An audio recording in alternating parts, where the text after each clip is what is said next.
No pior dos casos, né, quando a pessoa comete o suicídio, né, as pessoas que estão nos arredores, elas sentem muita culpa, né? Você falou sobre relacionamento abusivo, sobre relacionamento tóxico, né? Deixa eu fazer uma pergunta. Como identificar que eu tô num relacionamento abusivo? Como que eu posso identificar? Eu tô com minha namorada ou tô com meu namorado, só que ele começa a ser um pouco chato aqui, começa a cutucar ali, começa a falar que essa roupa não tá legal, começa a tentar me controlar ali. Em que momento é só uma coisa normal, de uma preocupação, e a que momento se passa dessa coisa normal e se torna um relacionamento tóxico mesmo, propriamente dito, um relacionamento abusivo? Ótima pergunta. Então, a gente tem uma ideia de que a gente não quer ser chato e ficar criticando a pessoa, não sei o quê, né? Poxa, eu vou deixar isso passar, vou deixar aquilo passar. Então, assim, nada que é intolerável a gente deixa passar.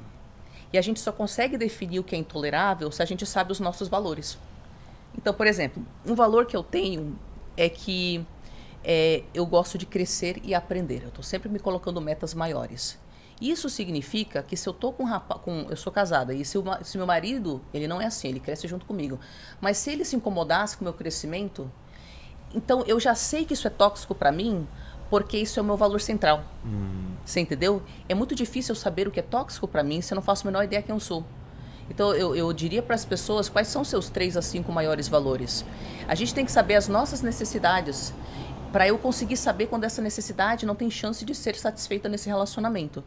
Então, o que vai acontecendo? Eu tenho aqui os meus critérios. Não é critério tipo, você tem que ser milionário e também você... Não é essas coisas artificiais, são coisas mais profundas que possibilitem um vínculo a longo prazo mesmo.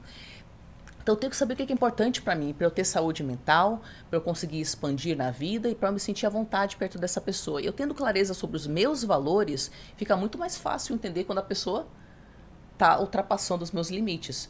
Aí o que acontece? Aqui é o X da questão. Eu vi um vídeo esses dias onde uma mulher falou: se o seu marido, namorado, deixa uma meia suja no chão, o que você vai fazer? Ficar educando o seu marido? Que ridículo. Essa meia suja no chão só está incomodando a você. Limpa você. Aí eu fiquei pensando, peraí, cara.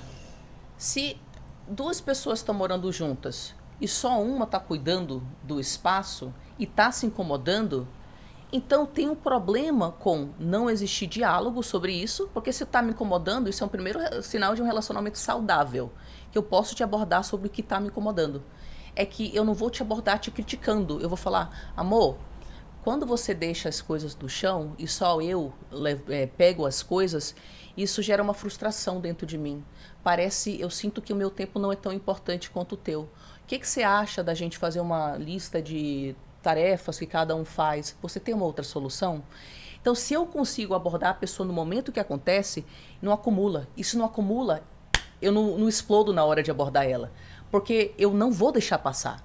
De ter espaço para diálogo é o primeiro sinal de um relacionamento saudável. Quando você pisa em ovos, você não pode falar para a pessoa. Ela leva para o lado pessoal. Ela começa a virar a conversa e te acusar. Ou ela se coloca no lugar, mas você tem que entender que eu sofro, né? Não tem diálogo. Então aquela meia no chão vira uma meia no chão durante 30 anos de casamento. E você toda vez você vê, não é uma meia no chão, é o fato de que você tem que pisar em ovos, o fato de que você tem que aceitar um desequilíbrio, algo que não é recíproco na relação, o fato de que você vai se desgastar com o mesmo assunto sendo abordado durante 30 anos e ele nunca é resolvido. Então... A câmera morreu. Pode continuar. Ah, tá. Então, eu vi a primeira coisa que eu não gosto, eu não sei se a pessoa tem disponibilidade ou não para conversar sobre aquilo, mas eu posso abordá-la sempre com respeito, porque se eu chego com os 2 pés no peito, eu também estou errada. Isso não é comportamento de adulto. Se não gostou do negócio, te acalma. A primeira coisa que todo mundo tem que aprender a fazer é se acalmar. Se acalma, entra em contato com o que não gostou, usa a linguagem de comunicação não violenta. Então você não chama a pessoa de rótulo, seu idiota, seu imbecil, seu porco. Não. Você descreve de forma neutra o que você observou. Amor, eu observo que quando você chega em casa, você sempre deixa as roupas pela casa inteira.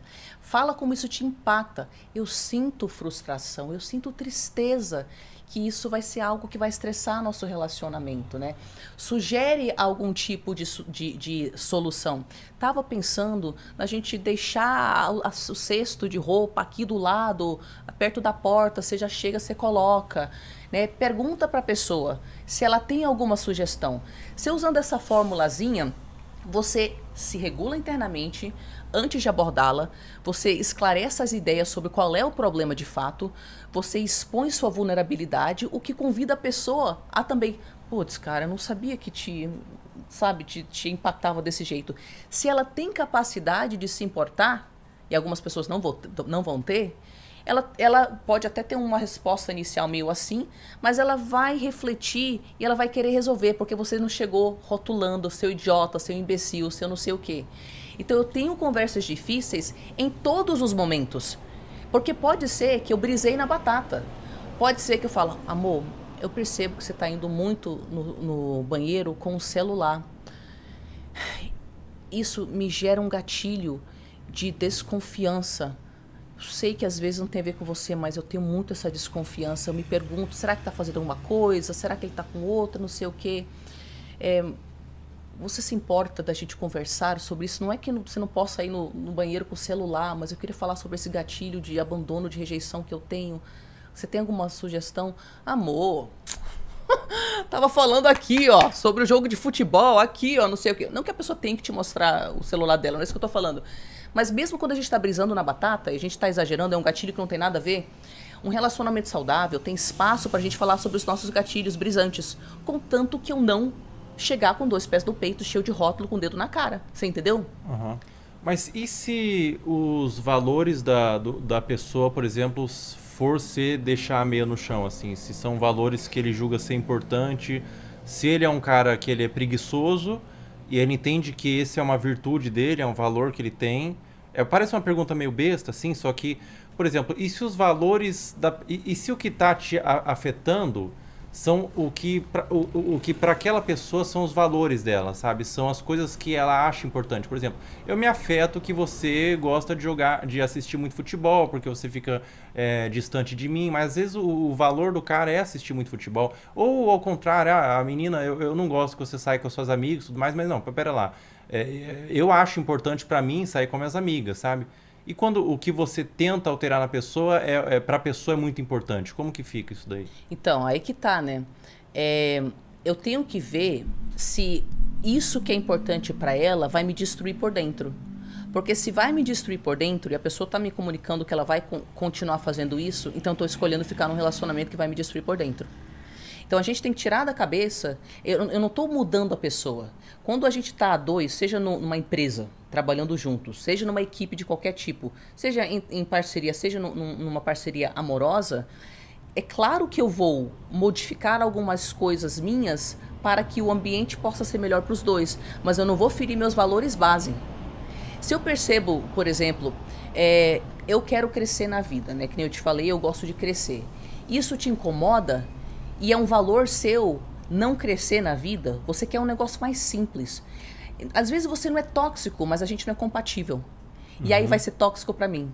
Ou pode ser tóxico pra você me ver querendo tipo, fazer coisas que eu vou achar que de algum jeito ou outro você vai acompanhar num certo nível, mas você não quer, né? Então, por isso que eu falo que a gente tem que lidar com o nosso gatilho de abandono, de insuficiência, de inadequância, porque muitas vezes a gente aceita o inaceitável porque a gente acha que não vai conseguir coisa melhor. Eu não falei que a gente tem que saber os nossos valores? Uhum. Quais são os seus valores? E quais são não negociáveis? Tem coisa para mim que é não negociável. Para mim é não negociável estar num relacionamento onde eu não consigo ter conversa difícil. Pode ser amizade, pode ser com as minhas irmãs. Não tem espaço para conversa difícil? Tchau, tenho muito trauma com isso aí, muitos relacionamentos. Não tem, por isso que eu não tenho um relacionamento tóxico na minha vida. Quando não é compatível, não é muito uma questão de diálogo. É só, seus valores são diferentes do meu, infelizmente a gente tem que ir atrás de outra pessoa. Porque senão você está escolhendo estar no lugar que vai te ferir todo santo dia. Como é que isso vai ser daqui a 5, 10, 30 anos? Isso é uma escolha. Você já percebe que a pessoa não muda? E não é não mudar você falando de forma agressiva com ela. É do jeito que eu falei. Você fica lá toda madura, todo maduro lá, você vai se regular antes, você usa a comunicação não violenta, você chega, você tenta abordar a pessoa, ela não tá nem aí pra você, você vê que isso é uma tendência, não tem nunca resolução pra absolutamente nada, ou para coisas que são extremamente importantes pra você, dá até pra ter um diálogo maduro, tipo, cara, às vezes a pessoa não é tóxica, mas tipo, você percebeu que a gente não é compatível? O sonho da sua vida é acordar 5 horas da manhã e surfar.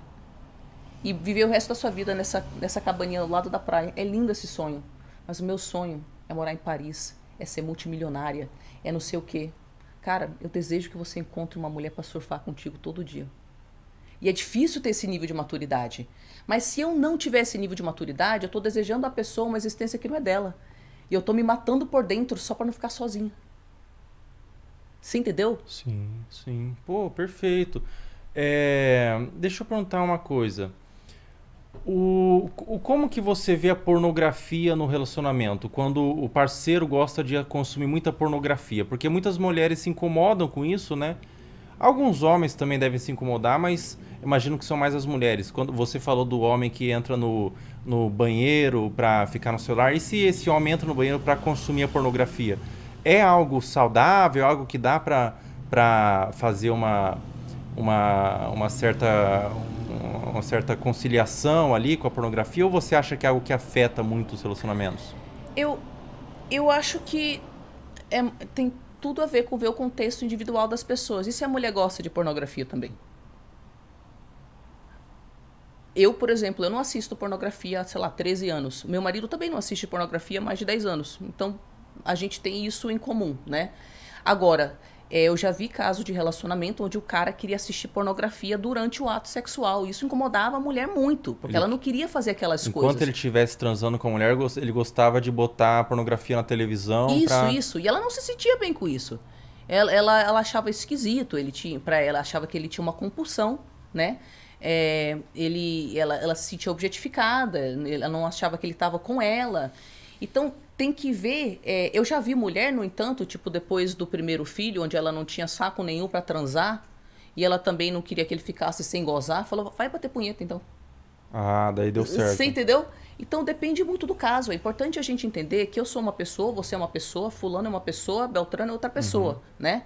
Agora, por isso que eu falo muito do meu trabalho a respeito da bússola interna de cada um. O que é a bússola interna de cada um? Certamente, você já teve experiências que algo dentro de você falou, ih, tá esquisito. De repente você não conseguia nem articular por que estava esquisita aquela experiência, mas algo estava errado, estava pesado. E aí você continuava tentando se forçar a ter aquela experiência e você ia ficando mais depressivo, você ia ficando com ansiedade, sei lá. Então a nossa bússola interna é o nosso sistema neurológico e intuitivo falando com a gente através de sinais somáticos e intuição e coisas que a gente não consegue nem descrever. Cara, não, mano, tá errado isso aqui, cara. E a nossa bússola interna, então ela tá apontando pro não quando a gente sente essa coisa pesada, que pode ser tensão, pode ser medo, pode ser desespero, pode ser depressão, pode ser várias coisas que é o nosso corpo falando algo tá errado, algo tá errado, algo tá errado. Se a gente insiste, a gente tá ignorando o nosso sistema neurológico que nasceu, que existe literalmente pra gente sobreviver, tá? Mas ela também aponta pro sim, ela fala, cara, quanta leveza. Nossa, quanto alinhamento perto dessa pessoa. Dá para conversar 13 horas com essa pessoa. Eu cresço ao lado dessa pessoa. Algo com essa pessoa me traz a prova de que Deus existe, sabe? Sei lá, entendeu? Então, a gente tem que, acima de tudo, estar antenado com essa inteligência interna que a gente tem, que todo mundo tem a sua, e a sua é diferente da minha. Uhum. Às vezes a sua bússola interna vai falar, não, isso tá pesado, para algo que para mim é tipo, nossa, eu esperei minha vida inteira para sentir isso. Por isso que, em vez de procurar algo externo, só externo para nos guiar, que fale o que é certo e errado, peraí, cara, você tem uma existência única, individual, valores absolutamente únicos, você é uma criatura que a natureza fez que não existe igual, nunca vai existir igual, e você tem necessidades absolutamente suas. E você tem esse sistema todo dentro de você que fala, não, opa, desviei da rota, deixa eu recalcular, voltei pro sim. Tô no sim, putz, agora tô indo pro não. Pode ser uma carreira, você pode estar sentindo, caralho, algo tá errado nessa carreira. Eu sinto esse peso todo dia. É sua bússola falando, cara, não é pra você. Você tem que descobrir o que faz a sua bússola interna falar sim, sim, sim. Aí você descobre que você quer virar criador de conteúdo. Você quer virar professor de dança. Você quer ser engenheiro, sei lá o que você quer fazer da vida. Mas se a gente ficar no dia a dia assim percebendo, minha bússola está falando o quê para essa experiência?